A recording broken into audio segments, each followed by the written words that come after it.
Welcome to the lesson on the Introduction to De-Energizing High Voltage Systems in Battery Electric Vehicles.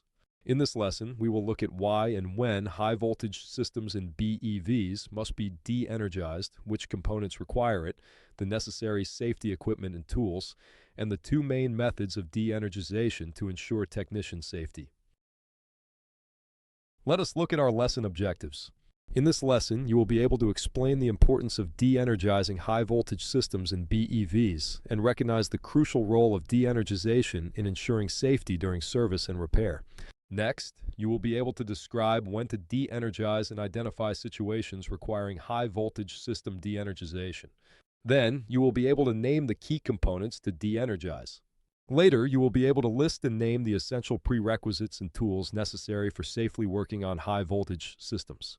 Finally, you will be able to describe the main methods for de-energizing high-voltage systems. High-voltage systems are essential components of BEVs, powering everything from the electric motor to the onboard electronics. However, high-voltage systems also pose inherent risks, including the potential for electrical shocks or hazards. De-energizing high-voltage systems is a critical safety procedure that involves de-energizing or isolating the high-voltage components to ensure the safety of technicians working on the vehicle.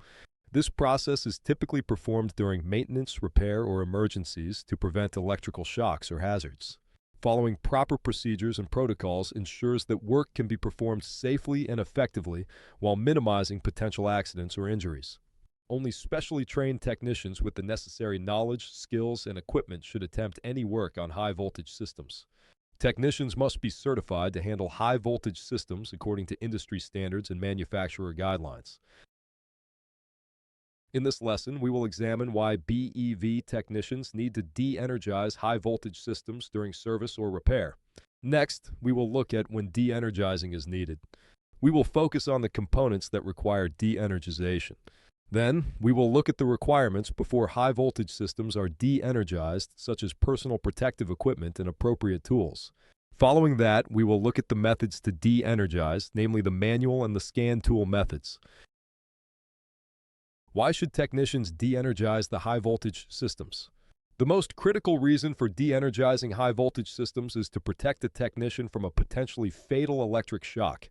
BEV high-voltage systems operate at hundreds of volts, which can easily overwhelm the human body's electrical limits and cause cardiac arrest, severe burns, and even death.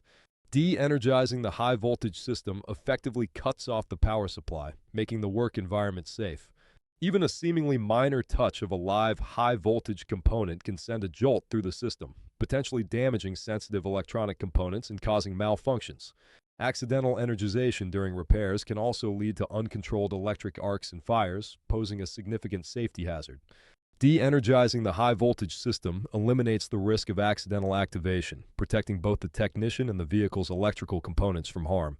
With the high-voltage system de-energized, technicians can confidently access and work on components, knowing they are not dealing with a live electrical circuit. This allows for safe and accurate parts diagnosis, repair, and replacement. De-energizing high-voltage systems is not just a recommended practice. It is necessary to ensure the technician's safety, prevent equipment damage, and enable efficient repairs. It is the foundation for any responsible maintenance or service procedure. When should technicians de-energize the high-voltage system? De-energizing the high-voltage system is necessary only when technicians perform service, repairs, or testing on circuits with orange high-voltage cables conduits. Always consult the manufacturer's service information. Different models might have specific procedures or components requiring de-energizing even during routine tasks. Remember, orange high-voltage cables are the key identifier. Any circuit connected by these cables needs a high-voltage system de-energized for safe intervention. Remember, de-energization is not necessary for all types of maintenance.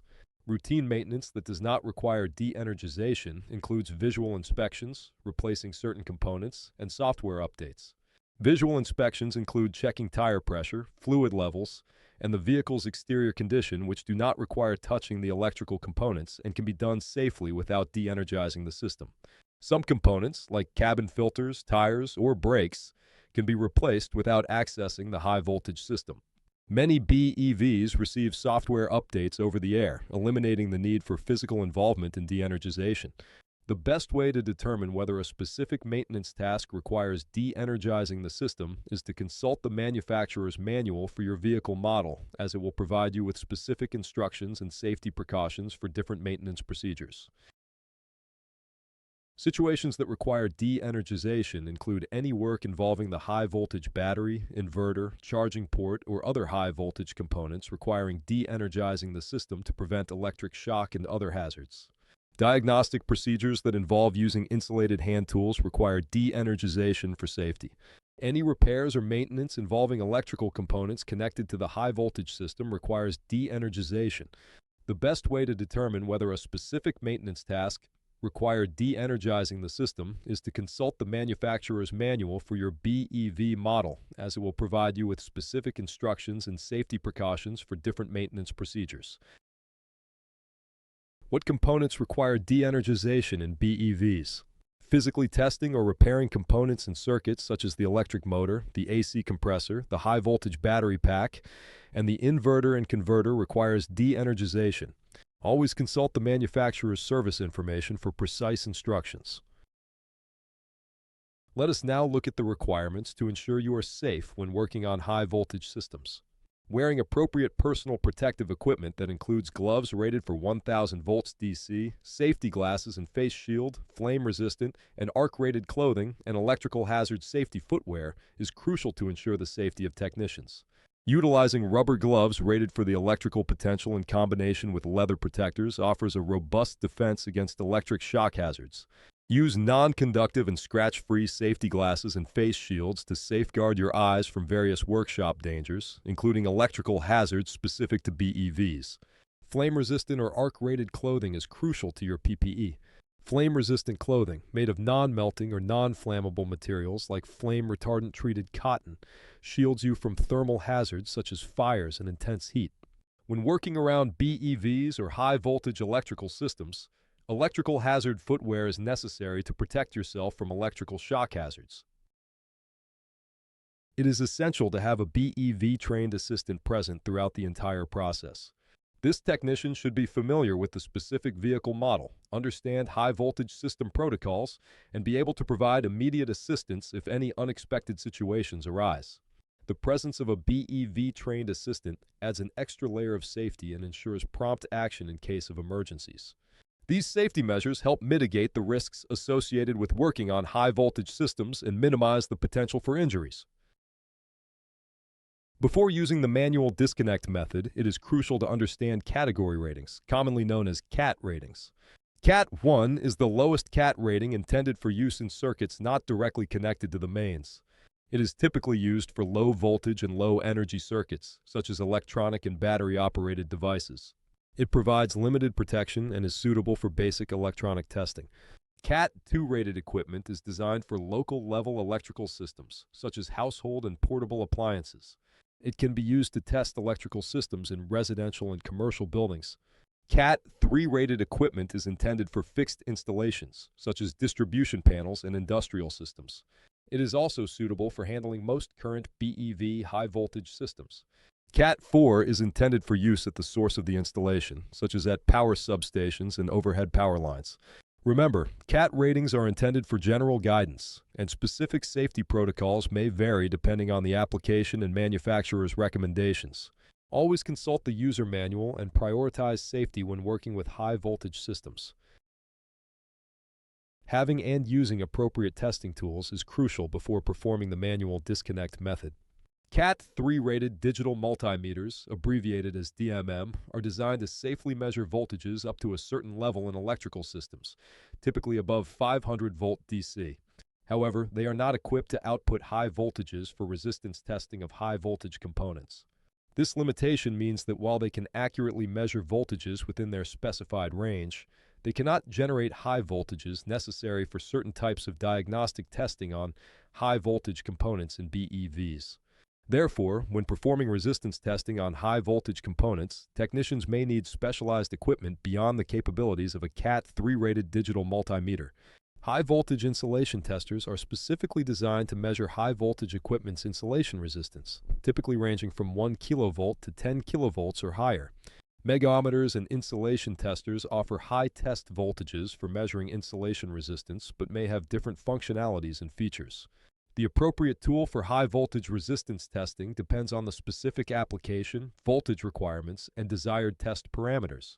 A high-voltage digital multimeter is versatile for high-voltage measurements like voltage, current, and resistance.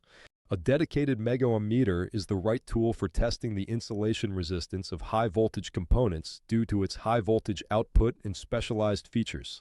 Always consult the manufacturer's recommendations for the components you are testing to determine the required test voltage and choose the appropriate instrument. The manual disconnect procedure involves physically isolating the high-voltage battery from the vehicle's electrical system using manual steps and verification techniques. One essential tool used in this method is the digital multimeter. A digital multimeter is a versatile electronic instrument that measures various electrical parameters such as voltage, current, and resistance. The procedure typically begins with disconnecting the 12-volt battery. Then, technicians locate the manual service disconnect, which is a physical switch or mechanism designed to disconnect the high-voltage battery from the rest of the vehicle's electrical system. The digital multimeter needs to be tested for proper functioning. After locating the manual service disconnect, technicians use the digital multimeter to verify electrical isolation by measuring the voltage across specific points in the high-voltage circuit.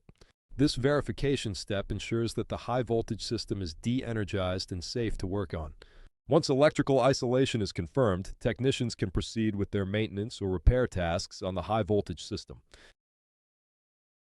The scan tool method provides an alternative approach to perform the high-voltage de-energization, often relying on diagnostic scan tools available in modern vehicle service environments. Unlike the manual disconnect procedure, the scan tool method may not require the use of a digital multimeter. Instead, technicians use specialized diagnostic scan tools to communicate with the vehicle's onboard electronic control units and execute the high-voltage disconnect remotely. With the scan tool method, technicians can command the vehicle's high-voltage system to enter a safe state or disconnect mode directly from the diagnostic tool interface. Although the scan tool method offers convenience and efficiency, its availability may vary depending on the service facility's vehicle make, model, and diagnostic capabilities.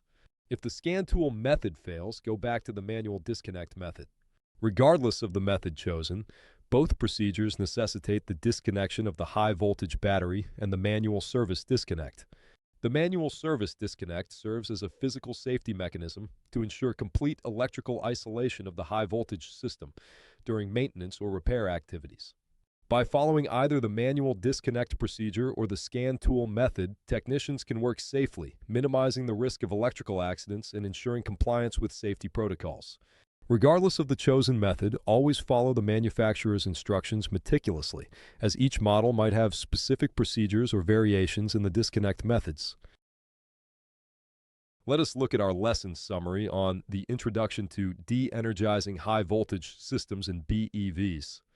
De-energizing high-voltage systems is essential to protect technicians from electrical shock, arc flash, and other hazards, and to safeguard sensitive vehicle electronics during repair or service.